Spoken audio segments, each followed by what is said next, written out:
200 பேருக்கு மேலே நாங்கள் சமைக்கிறோம். கிட்ட மயிலாடுதுறை மாவட்டம் முழுவதும் ஒரு 100 கிலோமீட்டர் கிட்ட நம்ம எடுத்து கொண்டு போயிட்டு அவங்க இருக்கிற இடத்துல கொடுத்து அவங்க பசி ஆட்டிட்டு வரோம். சார் நான் சின்ன பிள்ளையாக இருக்கும்போது சார் எனக்கு ஒரு வேளை உணவு கிடைக்கிறது ரொம்ப கஷ்டம் சார். போட்டுக்க ட்ரெஸ்ஸு எனக்கு கிடைக்காது. நான் ஒரு வேளை சாப்பிட்டது கிடையாது. இது போல் யாருமே இருக்கக்கூடாதுன்னு தான் இந்த உணவுகளை நான் செய்கிறேன்.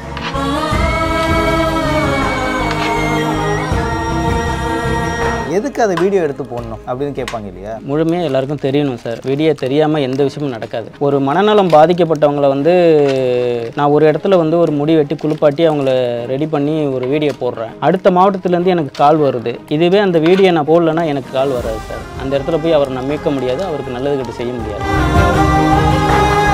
இந்த உணவு கொண்டு போயிட்டு நாங்கள் கிட்டத்தட்ட ஒரு 200 பேர் கொடுக்குறோம். இந்த உணவு ரோட்டு ஓரத்தில் எத்தனை பேர் இருக்காங்கன்னு விமர்சனம் பண்ணுறவங்களுக்கு தெரியாது சார்.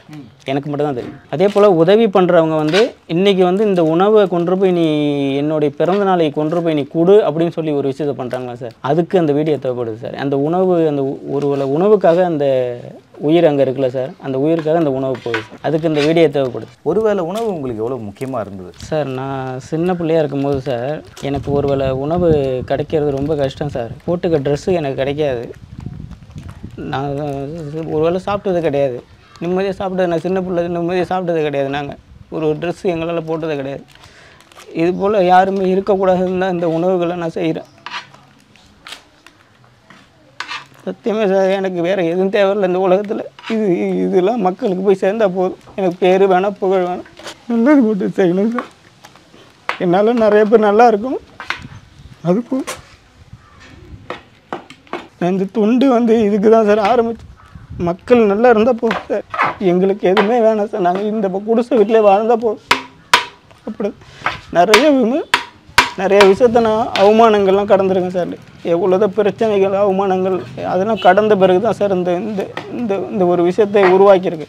இந்த 14 வருஷம் நிறைய விஷயத்த நான் கற்றுக்கிட்டேன் சார். இந்த உலகத்தை பற்றி கற்றுக்கிட்டேன். அப்போ முழுமையாக தர்மம் மட்டும்தான் அந்த உலகத்துக்கு பெருசுன்னு நினச்சி தான் நான் இன்றைக்கி வரை நல்லது பண்ணிக்கிட்டேன். இது போதும் சார் எனக்கு. நான் பிறந்ததுக்காக, நான் பிறந்து இந்த மண்ணில் உளுந்த பிறகு தேசத்துக்காகவும் இந்த மக்களுக்காகவும் நான் ஏதாவது ஒரு விஷயம் ஒரு மூலையிலேருந்து செஞ்சுட்டு போயிட்டா போதும் சார். அதுவே எனக்கு பெரிய விஷயமா இருக்கும். இன்றைக்கி என் பசங்க சாப்பிடுவாங்க, என் பசங்க இப்படி இருக்கணும் அப்படின்னு நான் நினச்சதே கிடையாது. கேட்டு பாருங்கள், இங்கே எல்லாத்தையும் கேட்டு பாருங்கள். எனக்காக இதுவரையும் நான் எதுவுமே செஞ்சுட்டே கிடையாது. எதுவுமே எனக்கு சொந்தமே கிடையாது. கடைசியில் நான் போயிட்டு 6 அடி குழியில் படுக்கும்போது மட்டும்தான் அந்த 6 அடி குழி மட்டும்தான் எனக்கு சொந்தமாக இருக்குமே தவிர வேறு எதுவுமே எனக்கு சொந்தமாக இருக்காது.